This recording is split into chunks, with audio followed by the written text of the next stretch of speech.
আজকে আমরা তোমাদেরকে দেখাবো কিভাবে এই সুন্দর দৃশ্যটি আঁকবো। তার জন্য আমি প্রথমে একটা গোল বৃত্ত এঁকে নিয়েছি। এরপর স্কেল দিয়ে সমান করে একটা লম্বা দাগ টেনে নিয়েছি বৃত্তের মাঝখানে। এরপর আমরা চাঁদা দিয়ে চাঁদার উপরের অংশ দিয়ে একটা অর্ধবৃত্ত এঁকে নেব। এটাকে আমি ডাবল লেয়ার দিয়ে একটু গাঢ় করে নিয়েছি।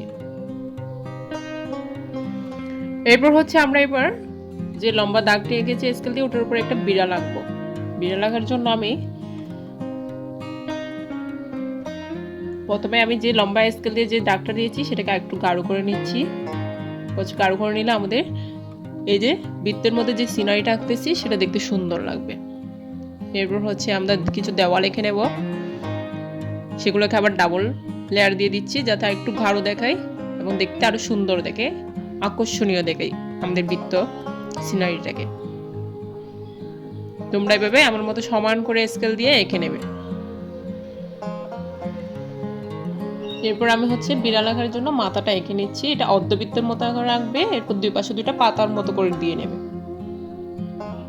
এরপর দুই পাশ থেকে এই যে অর্ধবৃত্তের মতো করে এঁকেছে মাথাটাকে দুই পাশে লম্বা দুইটা বাঁকা করে দাগ টানবা। আমি যেভাবে আঁকছি তোমরা সেইভাবে আঁকার ট্রাই করবো। সহজে আঁকলে সবকিছুই সহজ। এরপর এটা আমি বিড়ালের যে পেছন সাইড করে বসে আছে সেটা দেওয়ালের সাথে আরেকটু লাগিয়ে দেওয়ার ট্রাই করতেছি।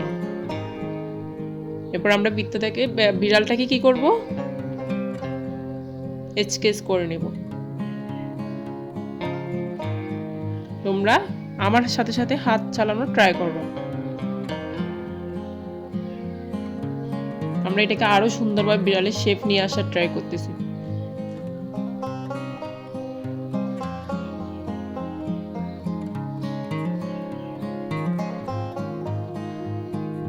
খুব সহজে আঁকা হয়ে গেল বন্ধুরা আমাদের বিড়াল। পিছন সাইড করে এটা দেওয়ালের উপর বসে আছে। এরপর আমি 2026 সাল আঁকার জন্য একটু লম্বা দাগ দিয়ে নিয়েছি যাতে বাঁকা না হয়। এরপর আমি এখন এঁকে নিব 2 আঁকার জন্য প্রথমে আমি 2 এর প্রথমের দিকে শেপটা নিয়েছি। এরপর 2 এর পর উপরের লেয়ারটা দিয়ে নিয়েছি। ডাবল লেয়ার দিয়ে আঁকতে হবে, তাহলে আমাদের 2026টা অনেক সুন্দর দেখাবে। আমি যেভাবে আঁকছি তোমরা সেভাবে এখানে দেখবে, একদম পানির মতো সহজ মনে হবে।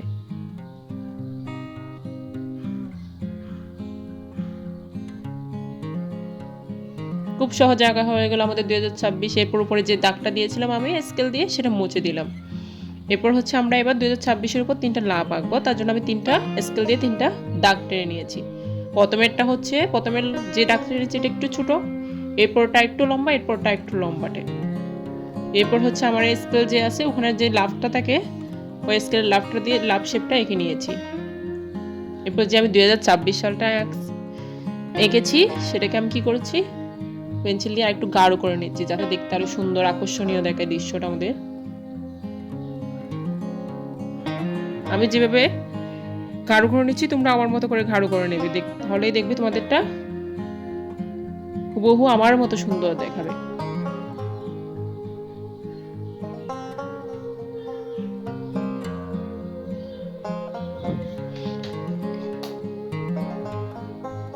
আমি এখানে ইউজ করেছি HB পেন্সিল। গাঢ় করার জন্য যে পেন্সিলটা ইউজ করেছি সেটা HB। এবার যে লাভ শেপ দিয়ে লাভ এঁকেছি ওই লাভগুলোকে আমি এবার লাল কালার করে নেব।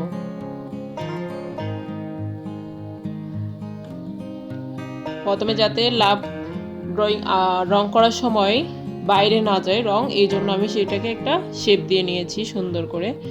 এরপর তোমরা চাইলে যে কোনো কালার করতে পারো, বাট লাভের সবসময় লাল করলে সুন্দর দেখায়।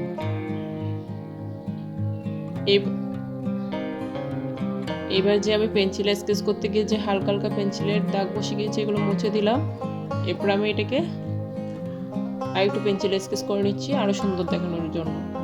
তোমরা চাইলে এটা করতেও পারো, আবার না চাইলে তোমাদের ইচ্ছা মতো যে কোনো কালার করতে পারো।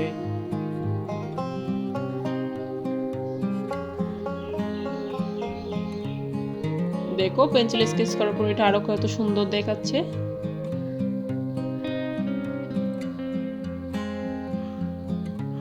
বাস হয়ে গেল আমাদের সুন্দর 2026-এর দৃশ্য আঁকা, সিনারি আঁকা বৃত্তের মধ্যে।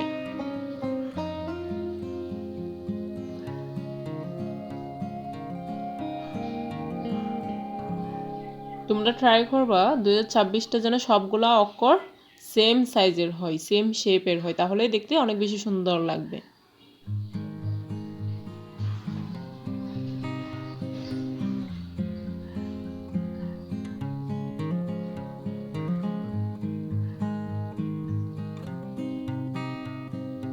এরপর হচ্ছে আমি লাল যে বৃত্ত লাভটা এঁকেছি এটার মধ্যে হোয়াইট কালার দিয়ে একটা হালকা বাঁকা করে দাগ দিয়ে দিচ্ছি। দেখো কত সুন্দর দেখাচ্ছে দাগটা দেওয়ার পর, লাভগুলো কেমন জানি হাইলাইট হচ্ছে। বাস হয়ে গেল আমাদের সুন্দর দৃশ্য।